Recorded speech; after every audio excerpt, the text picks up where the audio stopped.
Alrighty then.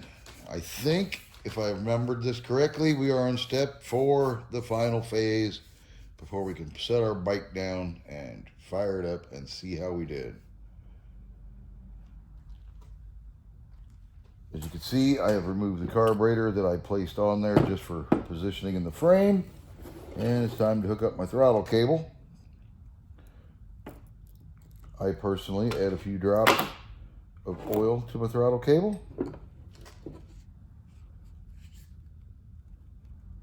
Because this cable is going to move a lot.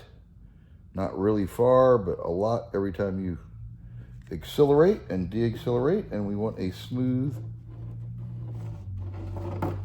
cable operation, so it doesn't hurt to give it a little lube. If I can get my hand out the way, just a little drip on there. No need to make an enormous mess. I'll hold it up and slide it down in there and work it a couple times. I will do the same up here, so that my little plastic sleeve inside my elbow has lube, slides freely.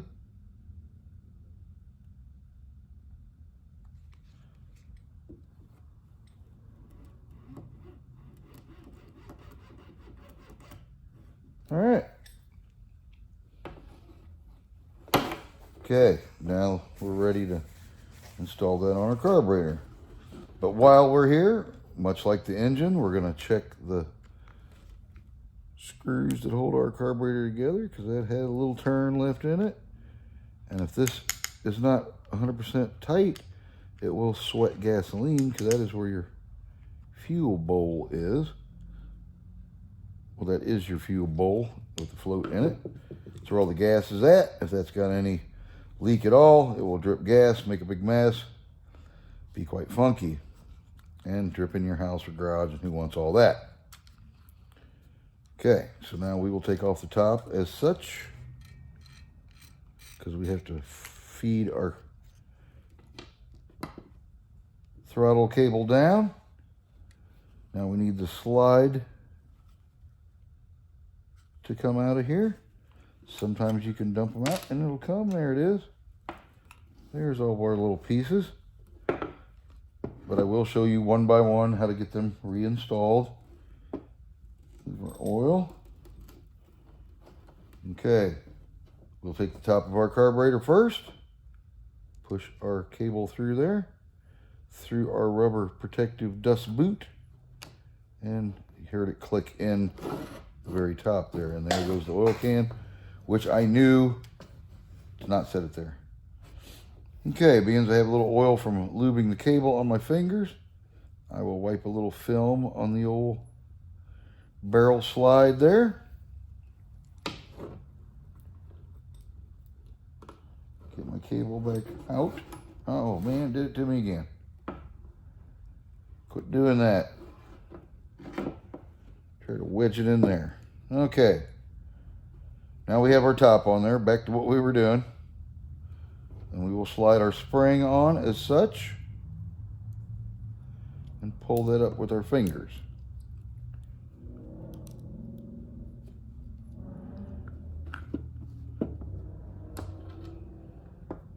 Now we will take our needle valve, which I should have done before I put the spring on. If you can see the hole in the center, just drop that in the hole in the center. This is where the cable goes. It hooks on the bottom in that little bitty hole there, if you can see that. You have to have this. This is what keeps the needle down for the jet, and it also has to line up with that slot. That is why I have my trusty pick, because I will see if I can't get that so you can see. The slot is lined up with my little metal keeper. Now I will compress the spring, bring my cable up through the bottom right there. You see it pop in its little hole. Let my spring go. And now I can slide my slide inside my carburetor. I'm trying to keep a little tension on that so it doesn't come apart. If you'll note, when you look down inside the carburetor, there is a slide guide. This little brass pin right there goes all the way through, runs in that slot. There's only one way to put these in, so you have to line that up. Don't force it. When you find it, it goes right in. Haven't found it. There, I found it. And now I will screw my top on.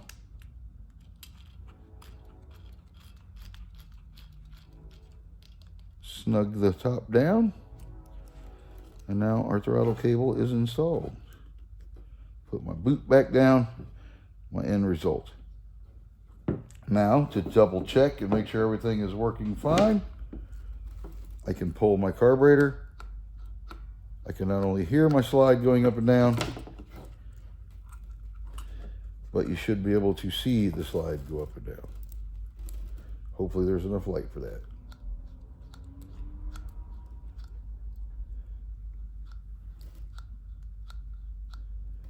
I know everything's correct, so now we can walk over and install our carburetor for the last time on our bike. As you can see, I have my carburetor installed. On my intake, you have to wiggle it and make sure it is up as far as it will go toward the engine, as to not have an air leak. And then you take your trusty 9mm, tighten up your clamp. Carburetor doesn't move. We should be in fine shape. To ensure that we are in fine shape, if you'll notice, there are slices or slots in the base of your carburetor, which allows it to squeeze onto your intake when you tighten the clamp. But if you do not have the carburetor slid all the way flush with the intake, you could have an air leak when it starts. That sometimes makes them rev real high and crazy. So if that happens to you when you start your bike, this is the first place to check for an air leak, because this is real simple to do. You can take a small paper clip. I am going to use some welding tip cleaners, but I like to look in there best you can. But the real proof is when you can't put the wire through the slot and go all the way through. So I know this carburetor is all the way flush, sealed against the back of the intake, tightened down, and shouldn't give me any problems in the air leak department. And then I stretch my throttle cable accordingly, however you want to do it on your bike and whatever works for you. But that is the general installation process. I will finish putting my spark plug in the head. And in case you were wondering and didn't know what those was for, this comes in your kit, and what it is your handy dandy spark plug socket. And you take a screwdriver, a small one that is as such, put it through the two holes, and now it is your wrench. And if you need to get another bite on it, you pick it up, move it back a notch, and repeat. You don't need your spark plug super tight in there, but you do want it snug so it doesn't vibrate or heat and contract and work loose through time. And that is what that little guy is for in your kit. Next thing I like to do is install the gas tank. Some assembly required. You'll have to dig through your bag of goodies, find your 4 nuts for your studs for your tank, a couple flat washers, a couple lock washers, and your bottom clamps or U-bolts or U-straps. Do not forget to dig up your little washer. Your neoprene washer must definitely go on there, or your fuel valve will leak at the tank and make a big mess and leak out all of your expensive gasoline. So just lightly screw it in there. You don't have to tighten it like it is a head bolt to a semi-truck or anything. Take your 13mm wrench and just snug it. You don't want to put a death grip on it. because you'll smash your washer and gush it out the sides. Then it won't be any good to anybody. That one worked just fine. It is snug and should not leak. Also, you have to dig up your gas cap. Now I'm ready to go set this on my top rail of my frame, wherever I see fit. After getting our gas tank mounted, assembled, and installed, not necessarily in that order, it's time to do our clutch cable. So I will take my lever. I have already pre-lubed this cable just like I did the throttle cable. Clicks down in there like so. You will have to turn your adjustments, your sleeve adjustments out here to get the cable in line so it will fall down in there as such. And now we're ready to walk over and slide that onto our handlebar down to our clutch lever. Okay, slid our trusty clutch lever down on our handlebar, routed my cable on this particular bike above the basket. I don't want it in front of the basket. That way it doesn't get caught up if it ever has an emergency turn. Okay, now the other two parts that were on that table that you have to dig up.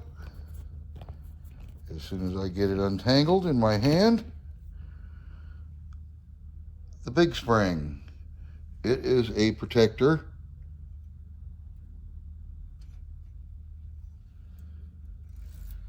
for the cable rubbing on the motor heat-wise. And then we will feed that through there. Hopefully. A little wiggle. That pushes in through there as of such. This will do the same. Give that a little guiding help. Right after I put my finger on the lens of the camera. Always helps out.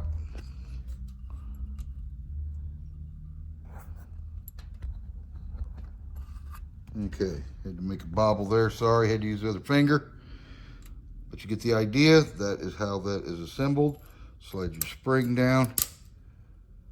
And that gives it a little buffer zone between the engine vibrating and wearing a hole in your clutch cable. And keeps the heat, believe it or not, directly off the clutch cable casing. Okay, and now we will go back around.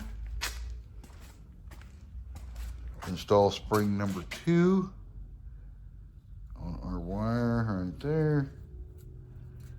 And then poke that through the hole in our lever. And that is what we should be looking at. Another friendly tip as we go along. A lot of kits these days come with the cable lock. Some of them use this screw as an addition. My personal suggestion is do not trust this screw. You can't tighten it enough. It might work the first few times, but it will let the cable slip. And if this gets out of adjustment when you're out and about riding, you can't operate your clutch cable and your bike correctly, and you maybe end up pushing it over this little screw. And another thing is, through time, sometimes these corrode and you can't get them out. So you have to drill it. When you do drill it, it is possible, but you will kill the cable, so then you'll be buying the clutch lock and the new cable when this little guy lets you down. So we don't fool with that. We do 100% clutch cable locks, like this little guy right here, that I may or may not be able to get on with one hand.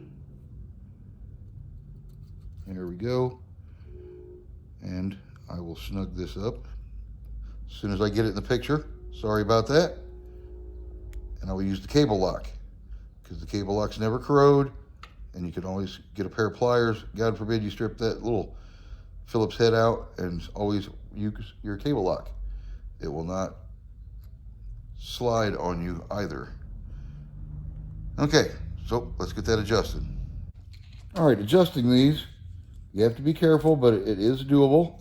I personally use a little pair of needle nose vice grips, if you will, because it is hard to pull the cable, hold the lock, turn the screwdriver, because you have to pull some tension on this cable to get everything to tighten up. So I will pull it snug, get it close to there, and lightly clip onto it. I don't want to damage my cable.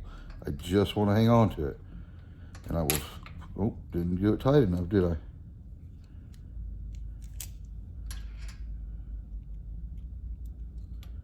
Gonna have to make it a little tighter. Okay, still don't want to damage. I will snug all that up, push my lever in there, take all the slack out. Because if it has slack, it will let you know when you pull the clutch lever and it doesn't disengage the clutch and let your rear wheel roll. And we will tighten that down. See, no damage to my cable. My clutch doesn't have a bunch of slot play in it. I'll reach up and give my lever a quick test.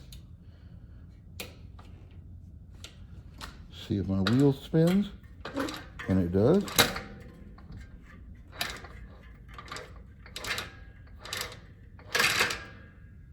Let it loose and see. All right, now we know we have that adjusted properly for when we go out for our first test fire. So let's move on to the throttle cable. Only a couple more parts to go, and we should be ready to go out for a test run. Now that we have our clutch lever installed and our clutch cable adjusted and everything is assembled as it ought to be, time to move on to our throttle assembly. So we're going to need our throttle grip, our throttle housing,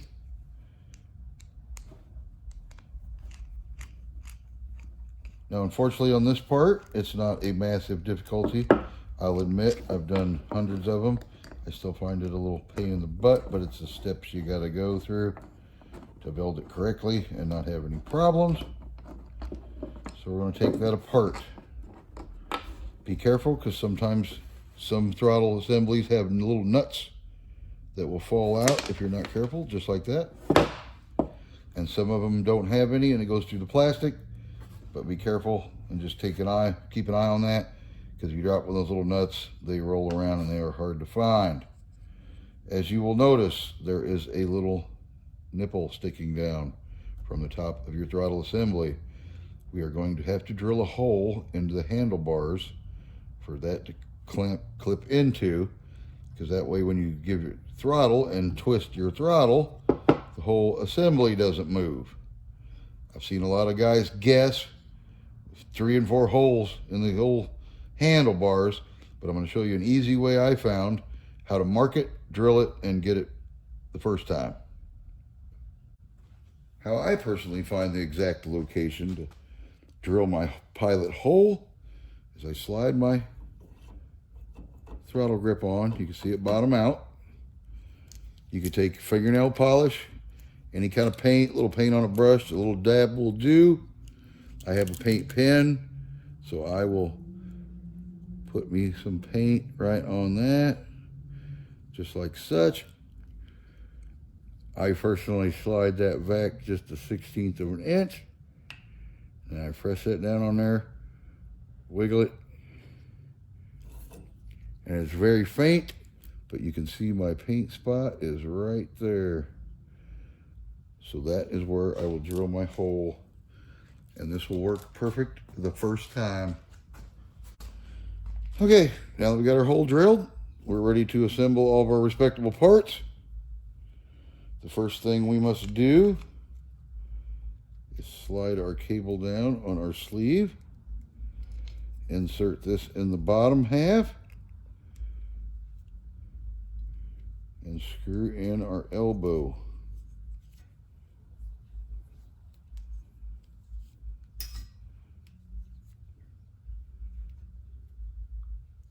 Like so, leaving 2 or 3 threads out. As a matter of fact, I'm going to back it up one just for good measure. Get that out of my way. Finger tighten that for now. That will be sufficient.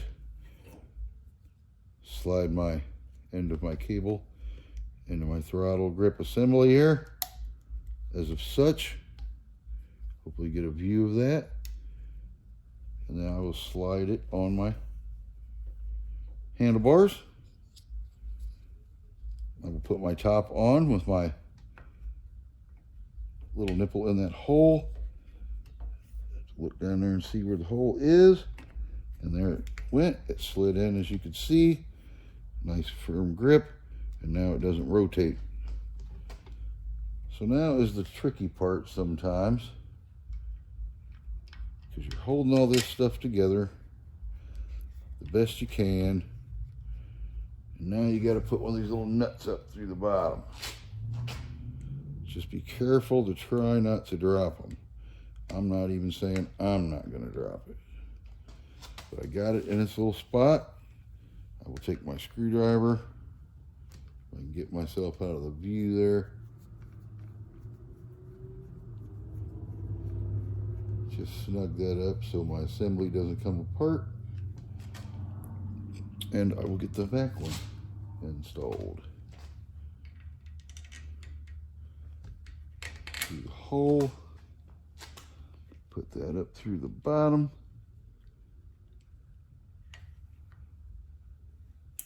Oop, about lost it. That's what I say. It happens quick.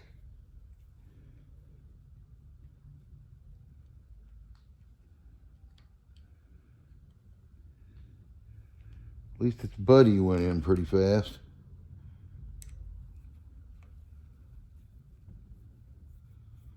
This one's not seeming to show the same amount of love. There it went. I felt it go in.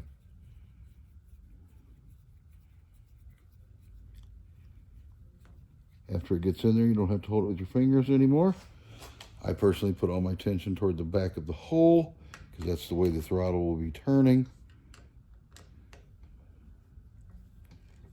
And tighten it down. Same with the front screw. And now I have throttle. We are down to the CDI. This is the little guy that brings all your hard work to life right here. It's what distributes the spark to your spark plug from your magneto setup that is inside the side case of the engine. So we will mount this to the frame in the best location we can find and hook these wires up. Get them untied because we're going to need those. Our bracket and our couple bolts. So let me go over and get that installed, and we'll get it hooked up. I found a nice cozy spot right here for my CDI. It would not fit on the fat tube of this particular bike, but right there is a darn fine spot. So now we're down to hooking up the wires. If you'll notice on this particular magneto, it has 3 wires instead of 2. The white wire is a positive wire. I do not care to chop off the end of it in case it ever needs to be used for anything else. As soon as I find the start of my roll of tape, I am going to tape that end up securely because I do not want it to short out on some metal in the future. And this tape is not wanting to let go.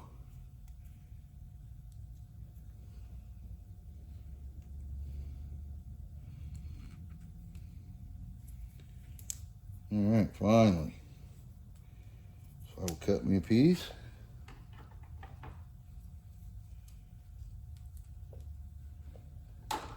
That's why I use 3M tape. That stuff really works, really sticks. But I am going to cover this wire completely.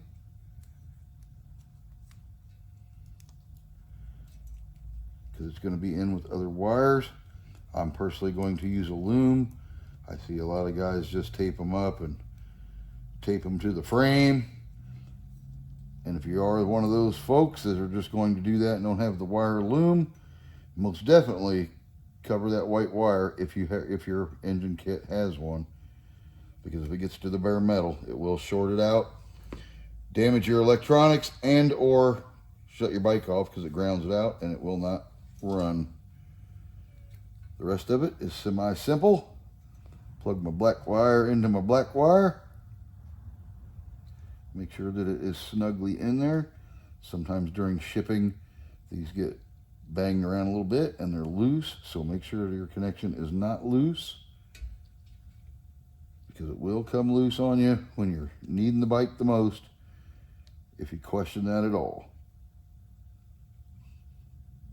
And that one is super duper tight also. And we are in good shape. Our CDI is connected. Our wire is protected from bare metal. Now coming down from our hand grip throttle assembly is our kill button. Naturally, for some reason, the wire colors never ever match, but that's okay, because it doesn't matter which way you hook them up, believe it or not, on the CDI. I personally, being it does have one black wire, I will connect it to the black wire side, and the other wire I will just connect to the blue side, because that is pretty much my only choice. Okay, now I will personally put my wires in a loom to protect them from the weather and, you know, getting snagged on anything. But if you're going to connect them to the frame, I would take a piece of tape and at least wrap it one wrap around each coupling to help, one, keep them together, and two, so they're not riding metal to metal on the frame. So let me get my loom put together and we'll take a look at the end result. At last, there you have it. Your first successful motorized bicycle build. Hopefully some of my hints and pointers helped you out, made your build a little easier. Things to check for, etc., etc. But we'll take a quick walk around. Our chain clears. We know everything's tight. I said I would share what my loom looks like. I personally like to put the wires in a little loom there.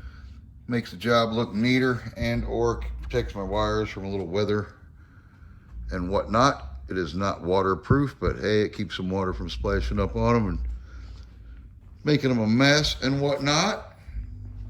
Keep a little oil residue off of them for the future. So now it's time to take your bike out and test it. And I hope it ends up successful, fires right up, and you get to go for your first ride, for your first build.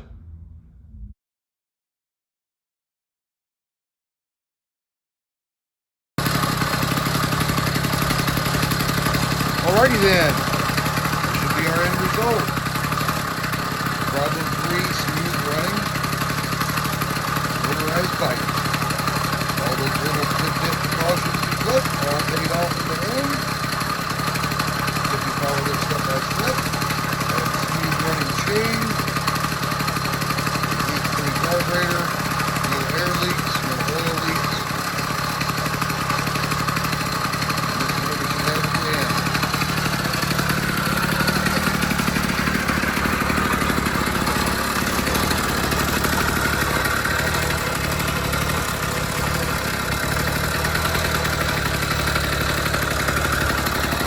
Parked a little too close to the entrance there. That's the best I can get you a view on that side.